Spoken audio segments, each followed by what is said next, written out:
So the last chapter ended with Mahoraga appearing, and thus we start off the next chapter with us looking at Mahoraga from the TV that all the sorcerers are watching the fight from. And as they all witness the incarnation of destruction joining this fight, Mei says the trump card of the Zeni clan. Choso then says the Shikigami that could adapt to many kinds of attacks. How does he know what Mahoraga is? Who knows? Yuji then says, what? But did it also adapt to Infinite Void? We then see Mei's crows take over and we transition to Sukuna and Mahoraga posing. Sukuna's like, Gojo already knows about Mahoraga. And for the first time in a while, Gege goes out of his way to explain what's going on here. He says Sukuna took Yorozu's attacks during their fight in order to adapt Mahoraga to Yorozu's techniques. Thus, he was able to see through Yorozu's curse technique. The must-hit order was set off with the 5 domain expansions. The everything inside the domain from Gojo Satoru, and the everything other than himself from Sukuna. The must-hit order to him is not set off. He took over to adapt to the Unlimited Void. The one who took over was... And before we get the answer to this, we cut to Gojo contemplating the same thing, trying to figure out what Sukuna has just done. Gojo then says, it adapted to the Unlimited Void in 0.01 seconds? Impossible.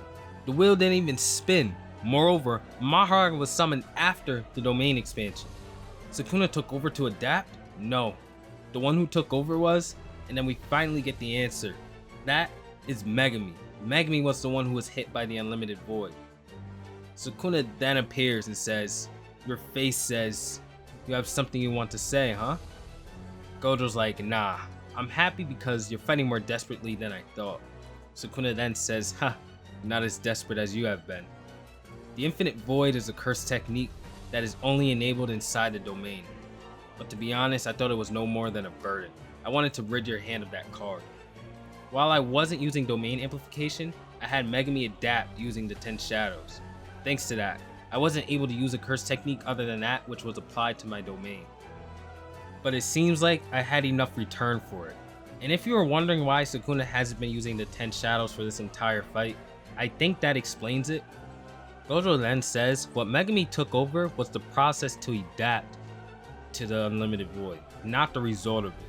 It doesn't mean that you had Megumi's soul adapt to Infinite Void, so if I use domain expansion again, you have no other option than to summon Mahoraga. I will demolish it in one shot if you do so. Then Sukuna's like, well, try your best to activate your domain. We see that Gojo's shocked and tons of blood comes out of his nose. Even Kusakabe doesn't even know what's going on. That's how you know it's crazy. Sukuna then says, you're recovering your burnt out innate curse technique with the reverse curse technique, and it seems like you've now overexerted yourself.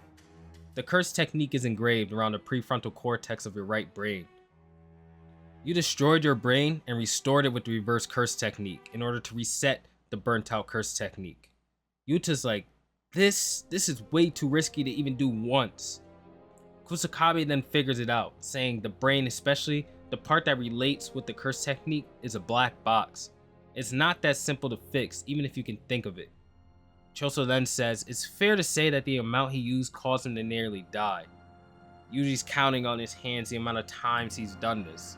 5 times? Shoko's like, I thought Gojo was accustomed to doing this, but he still had after effects. Sukuna has healed less, so he has fewer after effects. Normally I take the time to break this down and explain it, but the characters are already explaining these things well enough.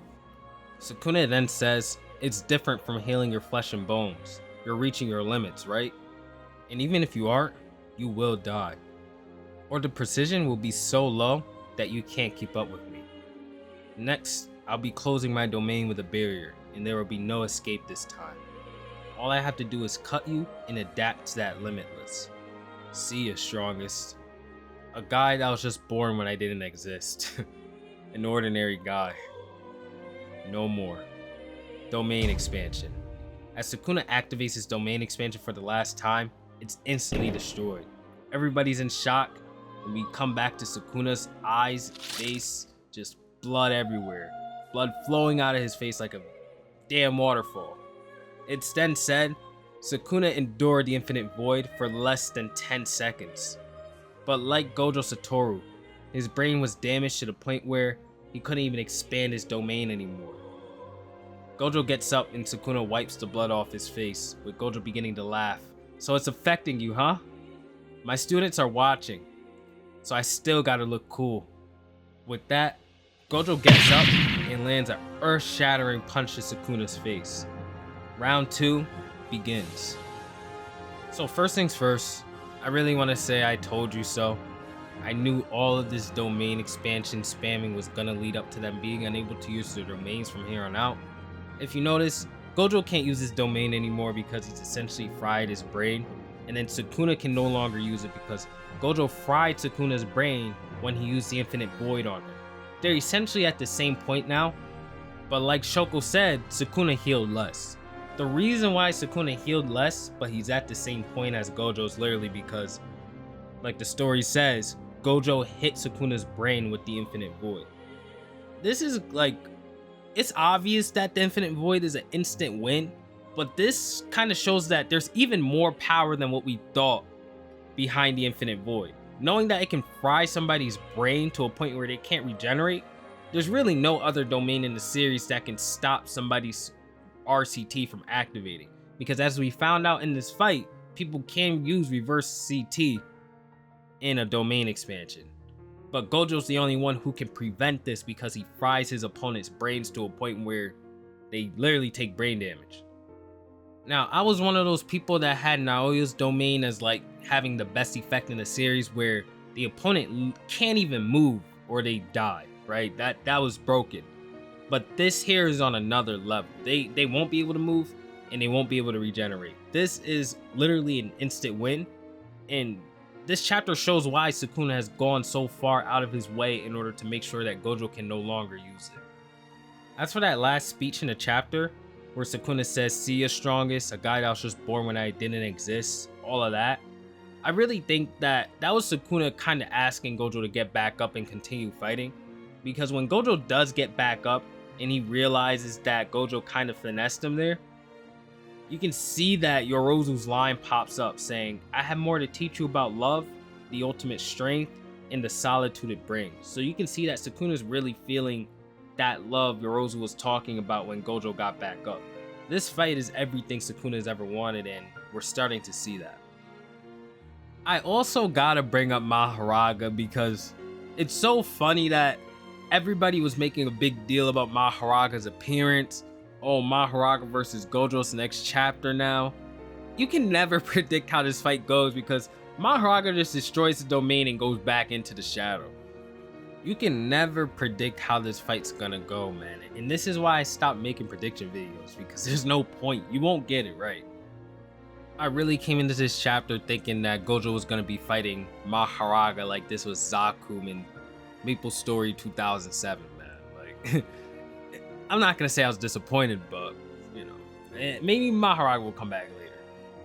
Lastly, this chapter really just stands out because there's no hand-to-hand combat. There's barely any. There's only a single punch thrown in this entire chapter, yet it kind of plays your emotions just as much as any other. I really enjoyed it.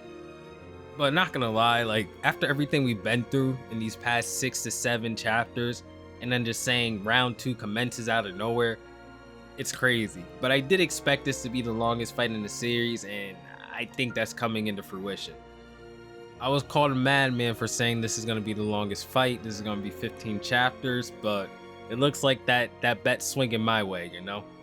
Anyways, if you enjoyed the chapter, enjoyed the review, all that, feel free to leave me a like, subscribe. I don't know why I said the chapter like I'm Gege himself, but you know what I'm trying to say.